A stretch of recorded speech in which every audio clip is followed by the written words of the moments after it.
So చాలామంది foam sclerotherapy అంటే ఏంటి అని అడుగుతుంటారు. సో మనము చూస్తే వెయిన్స్ స్ట్రెయిట్ భాగం ఉంటుంది, దానికి బ్రాంచెస్ ఉంటాయి. స్ట్రెయిట్ భాగానికి మనము వారికోస్ వెయిన్స్కి లేజర్ చేస్తాం. నా ఈ చిన్న చిన్న బ్రాంచెస్కి ఏం చేయొచ్చు అంటే ఒక చిన్న సూది పెట్టి ఫోమ్ స్క్లెరోథెరపీ చేస్తాం. ఫోమ్ అంటే ఏం లేదు, ఇలాంటి లిక్విడ్ ఉంటుంది, దాన్ని మనం ఏం చేస్తామంటే ఇలా మిక్స్ చేస్తాం. ఇలా మిక్స్ చేస్తే ఏమవుతుందంటే అది ఒక వైట్ ఫోమ్లా తయారవుతుంది. ఆ వైట్ ఫోమ్ని తీసుకొని మనము ఏం చేస్తామంటే మీకు ఇలాంటి ఇంజెక్షన్ పెట్టుకొని దీనిలోంచి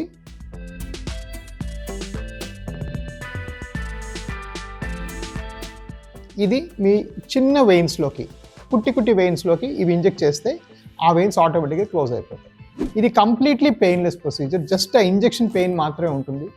బట్ ఈ ఫోమ్ అనేది మంచి లొకేషన్ ఇవ్వడం చాలా ఇంపార్టెంట్. సపోజ్ ఆ ఫోమ్ అనేది రాంగ్ లొకేషన్ ఇస్తే మాత్రం స్కిన్ అల్సర్స్ అవుతాయి, స్కిన్లో వేరు ప్రాబ్లమ్స్ వస్తాయి. సో ఈ ఫోమ్ స్క్లెరోథెరపీ అనేది చాలా కేర్ఫుల్గా చేయాలి. ఇది కూడా స్కానింగ్ చేసుకుంటూ ఎక్కడ లొకేషన్ ఉందో దాన్ని పెట్టి చేయడం చాలా ఇంపార్టెంట్. బట్ ఫోమ్ స్క్లెరోథెరపీ సరిగ్గా చేస్తే చిన్న వెయిన్స్ కూడా అన్నీ మాయమైపోయే అవకాశం ఉంటుంది.